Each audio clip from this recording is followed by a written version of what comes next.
Hello and welcome to the European Report. Here we are once again in the heart of Europe, in the European Parliament here in Brussels. And in today's programme we are going to be discussing the historical move taken by the European Parliament to recognise the attack on the Christian community in the Middle East as a genocide, and we'll be discussing what does this mean now. In today's programme I'm joined by the founder and director of ECI, the European Coalition for Israel, and the sponsor of this programme, Tomas Sandell.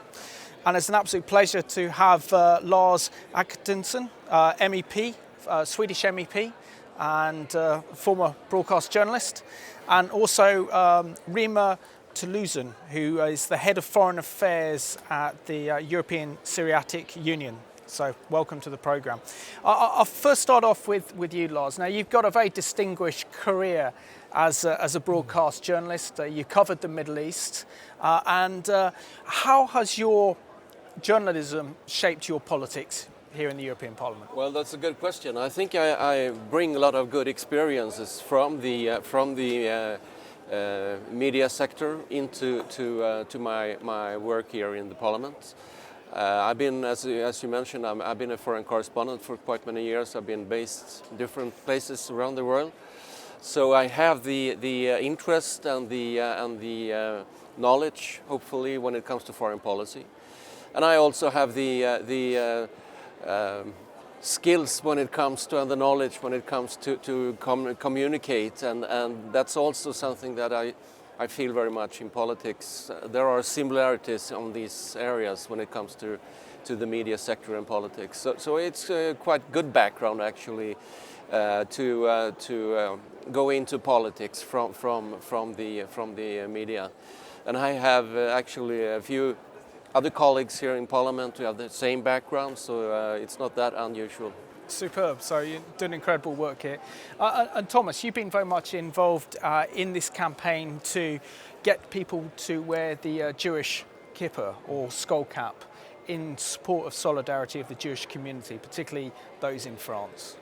Can you share with us this very successful campaign? Thank you, Simon. And before answering the question, I want to come back to our journalistic backgrounds. As you know, I was correspondent accredited to the European Commission at a particular time, but I was a print journalist. I had a print journalist face. Lars obviously has more potential for broadcast. Nevertheless, the last week of January was very special for us in the aftermath of what happened in Marseille with the stabbing of this Jewish teacher, and the calls then to the Jewish community to say, well, let's not wear a kippah anymore because this is too dangerous. As we said already in last program, we felt this is the time when we should do like the King of Denmark did during the Second World War and said, you know, if the Jews are to wear a yellow star, we will all wear a yellow star. So we said, let's all wear a kippah this particular week. And we were walking around here in the hallways of the European Parliament with kippahs, and many members wanted to show solidarity with the Jewish people and put on a kippah and made statements in support of the Jewish communities, including the President of the European Parliament, Martin Schulz, and this is something that we are very grateful for. Fantastic. And it's a pleasure today to have Rima on the programme. Rima, can you share something about your background? And you are here representing the Christians who are being persecuted in the Middle East. First of all, thank you very much for inviting me. And my organization is called European Syriac Union. Basically, Syriac means for us, our people called Chaldean, Assyrian, Aramean, Babylonians.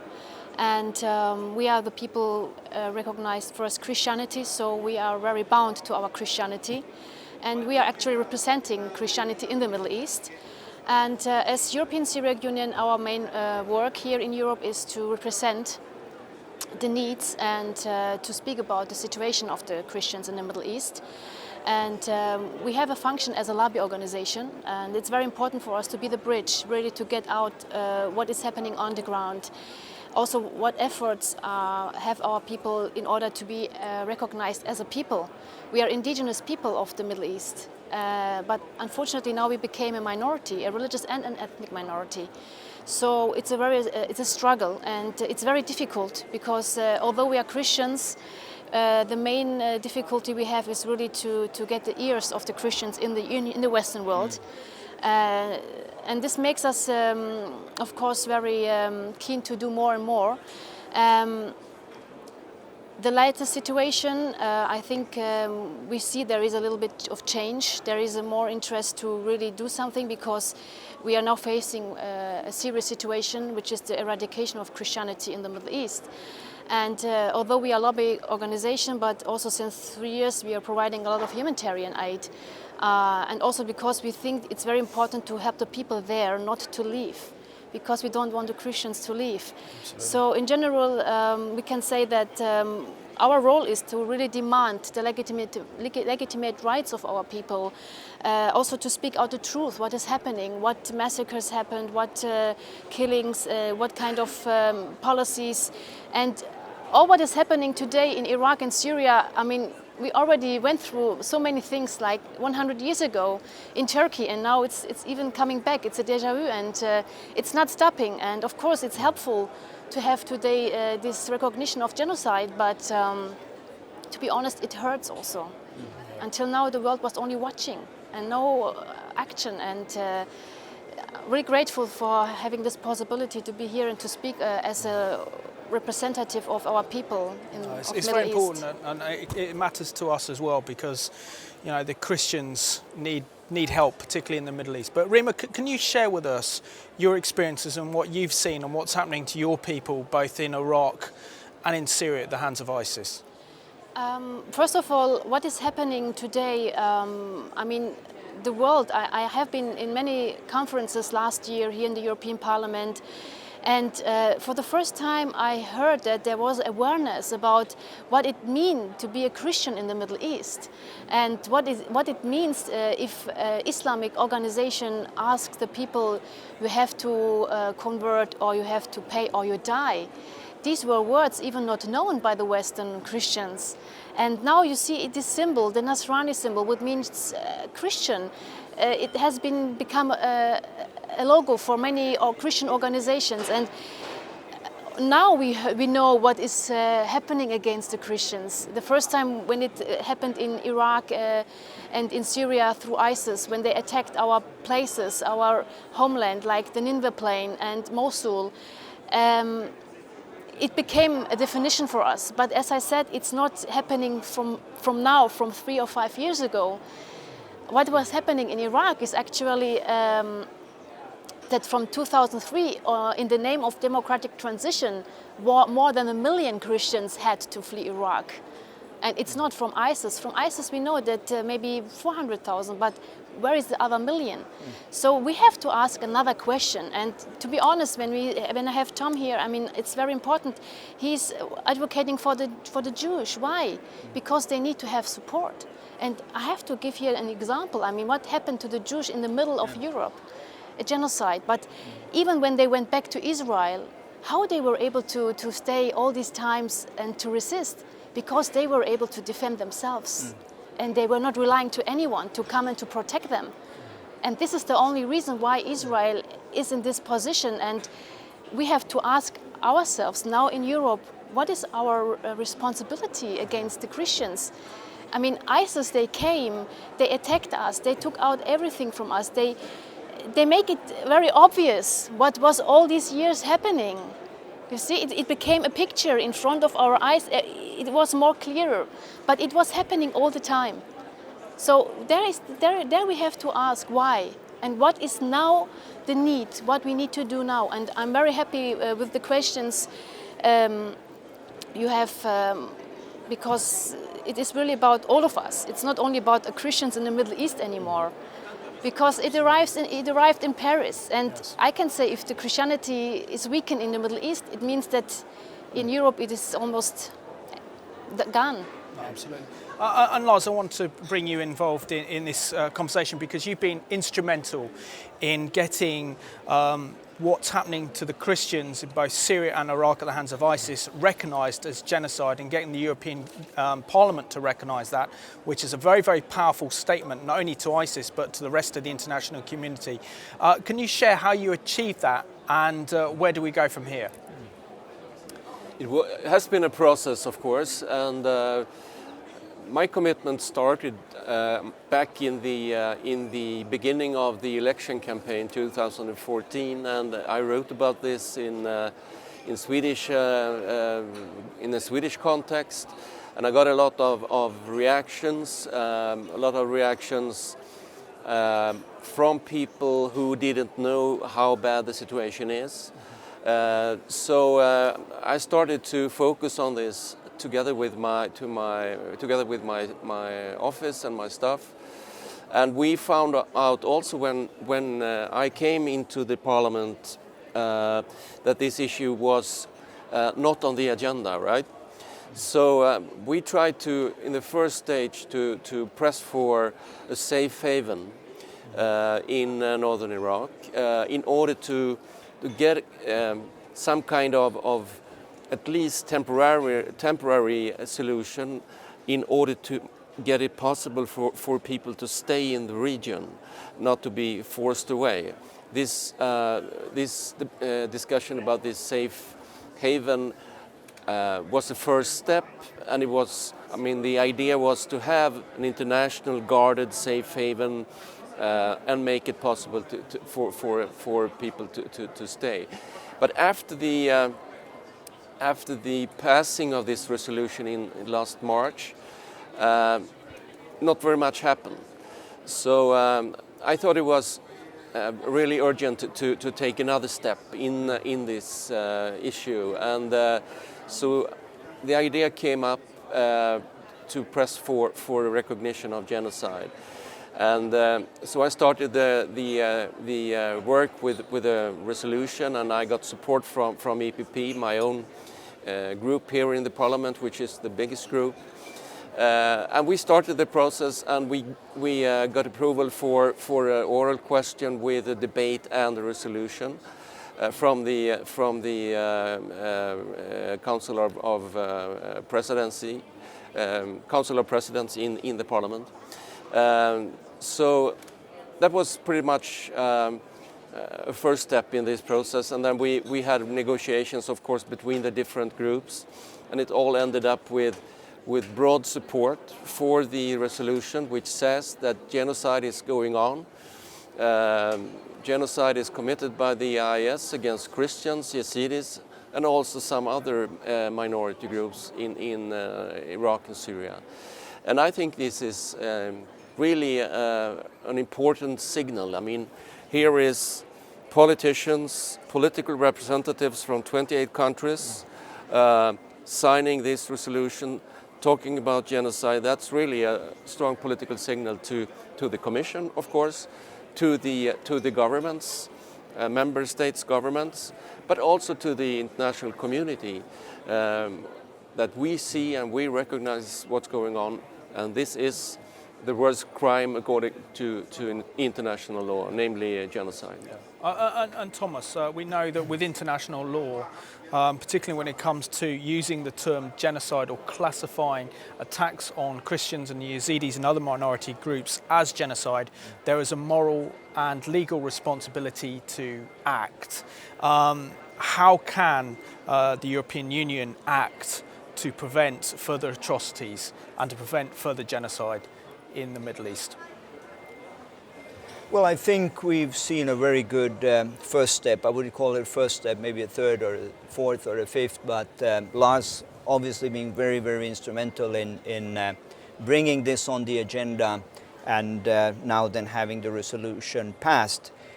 For once, I can feel proud to be a European, perhaps even to be a Swedish-speaking European on this program, to see that Europe finally took a moral lead. It's something that we should expect of the European Parliament. We don't see it very often, but I think in this case we saw it. And I can say so from a global perspective because I happened to be in Washington, D.C. when the resolution was passed. And I think it was an embarrassment for the US administration to realize that Europe is taking the lead on an issue where the US should have had a much more vocal attitude or be more outspoken.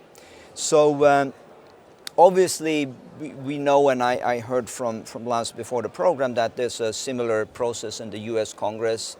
And what we hope, I believe all of us, is that this will be a snowball effect leading to the US Congress having ramifications on the United Nations level. But it has to start this way. And we can only, each of us, do our utmost to make sure that this doesn't disappear anywhere, but that it's being pushed forward. Rima, what would you like to see happen next? I mean, we've got the European Parliament that has recognised what's happening to your people is genocide. So where's the next step? Are you looking for military intervention in both Syria and Iraq, maybe possibility of European ground troops or American ground troops coming in to destroy ISIS in order to protect your communities? Where's the next stage? First of all, I mean, after each resolution, we are expecting an implementation.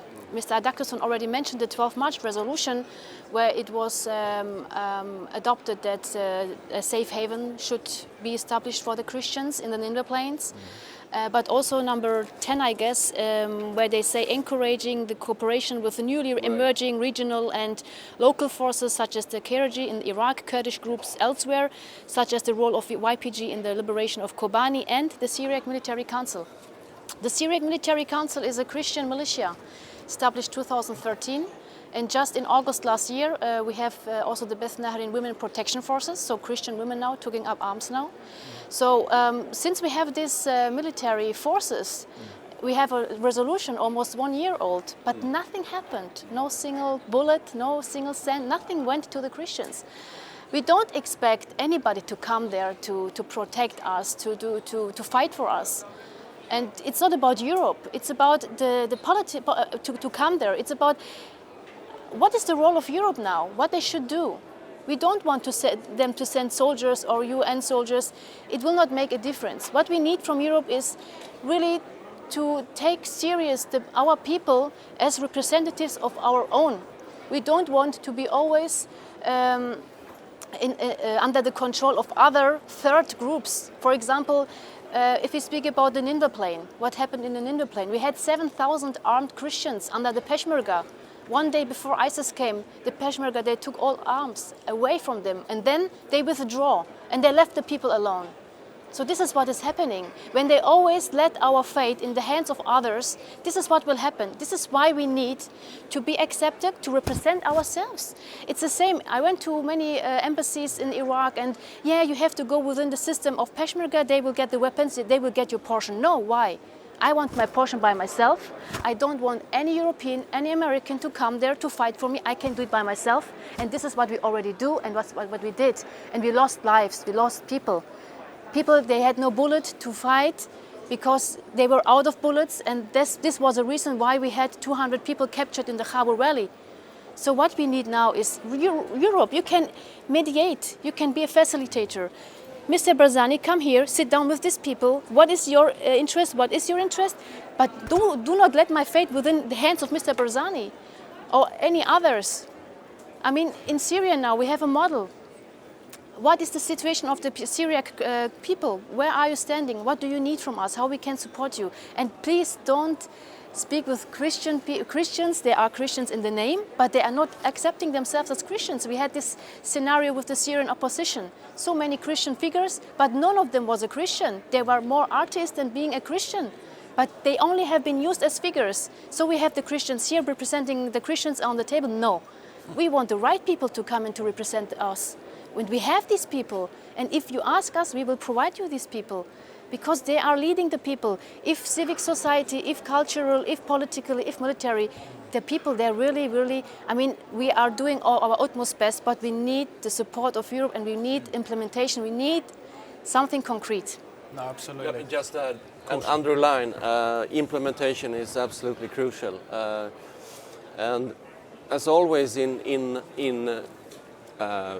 within the European Union, it's up to the member states to implement what is decided. And I really hope that this signal, as I said, which is very strong from the Parliament, will influence the member states, the governments, to act and to bring this issue to the United Nations where it belongs. I mean, we need to to push for a decision within the framework of UN, and we need to push for a resolution in the Security Council, and we need, of course, during this process, also support these regional defense forces. Absolutely. I mean, it's also very, very important to underline that this is not a matter of launching war.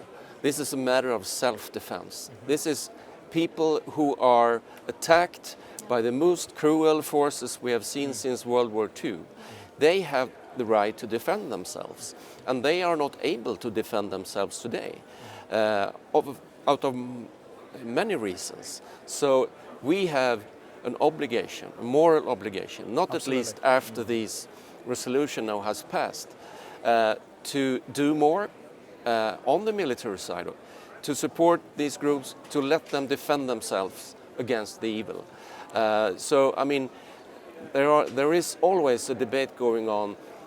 Should we support more military action or not? I mean, this is not a question of that. This is a question of self-defense to help people Absolutely. Survive. That's the main Lars, issue. We're down to the last 5 minutes of the programme. Now, as an experienced broadcast journalist and Middle East correspondent, isn't one of the major problems when it comes to looking at this issue is that this issue is not getting the media coverage that it deserves in order to influence public opinion. There's virtual media silence on the plight of the Christians and the genocide that's taking place in the Middle East by ISIS. Yeah, I agree, and I experienced it very much from the very beginning when I focused on it, and when I raised the question. It was met from the media, from established media, it was met by quietness. Nobody mentioned it. I think it's a little bit better now since the awareness has increased, but still it's very difficult. And I think not at least in the European context, the victims are wrong since it's Christians, and the perpetrators are also wrong since it's Muslims. So, I mean, we need to tackle this political correctness that is so important Absolutely. in the evaluations that media are doing all the time. I mean, we must, and we should mention this by the right words. It's genocide, and it's genocide going on against Christians. If we don't mention it, if we don't act accordingly, I mean, then we don't do our job, and we make these people suffer even more. Absolutely. And Tomas, how important is it that we hold our political leaders and our political representatives to account on the issue of genocide in our own national parliament, but also here in the EU? I believe it's absolutely crucial that civil society will speak up. And when we see that there has been changes taking place in society, it has always come from courageous voices such as Lars and Rima and others, but we all have a responsibility. I'm sitting here thinking about Bono, how he raised the issue of poverty in Africa and the need to work together to overcome this evil. I just wish that there would be not only Bono, but people who really have in a particular way the attention of media that would speak up, but also that all of us, because we all have a voice, we live in democratic societies where we can call our member of parliament, call our government minister and say, well, what are you doing about the ongoing genocide in the region? And we should all do that. Yeah.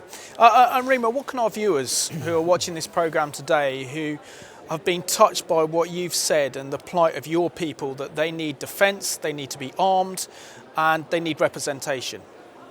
I mean, I think Europe has really to make a choice. What is very important for Europe now? Because, as I said, the mentality of backwardness and this radicalism arrived here in Europe. Each refugee brings with him own mentality. And if we cannot really change it in the heartland, it will occur a problem for us.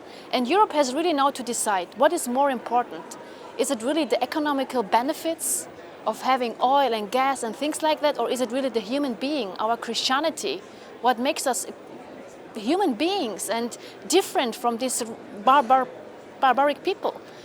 And it is really about changing mentality in the Middle East, and how we can do that without Christians, without Jews. I mean, the Jews, they are now resisting, but how long can they resist? I mean, it's not sufficient, because tomorrow if they use nuclear weapons, what will happen?